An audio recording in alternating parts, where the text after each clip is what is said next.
It's a good day and a good life mga kabayan, mga katusok. Ito po ang inyong abang lingkod, si Angel from Saudi Arabia. Meron po tayong tanggap ngayon isang clear base magmula sa ating customer, regular customer. Yan po, binalutan na po natin ng ating clear base.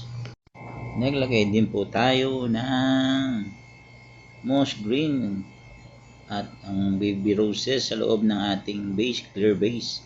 And then tinape na po natin ang ating floral foam.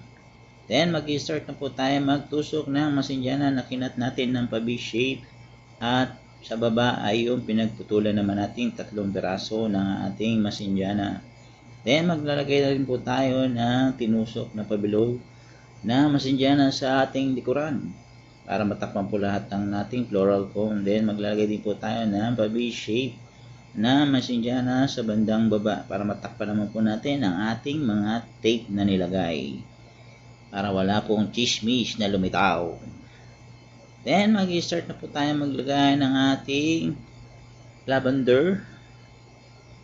Then ang ating baby roses light pink ay ating itutusok na ng pa-slant pababa, semi-oblong. I-scattered lang po natin ang ating baby roses light pink. Then mag-step na rin po tayo maglagay at magtusok sa bandang baba. Sasakupin din po natin yung ating babang espasyo ng ating floral foam. Dalawang kulay po yan na ating gagawin, isang light pink at isang pink. Yung pink po ay ilalagay natin sa bandang gitna. Yan po, napatapos na po natin lagay ang ating light pink baby roses. Then maglagay na po tayo ng pink color na baby roses sa gitna. Worth 70 SR lang po ang ating baby roses na bouquet.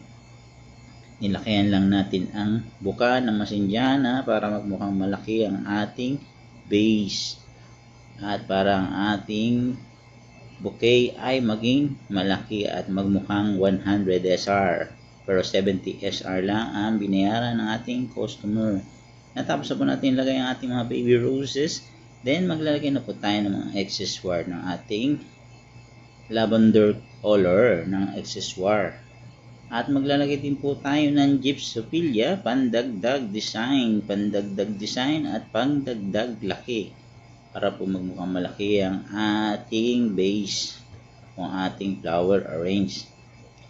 Ayan po, natapos na po natin ang base flower arrangement worth 70 SR, pink and light pink baby roses with masinjana and accessoire and gypsophilia. I hope nagustuhan niyo po ang aking simple tutorial ng base flower arrangement. Paki-follow, subscribe, and like and share. Thank you.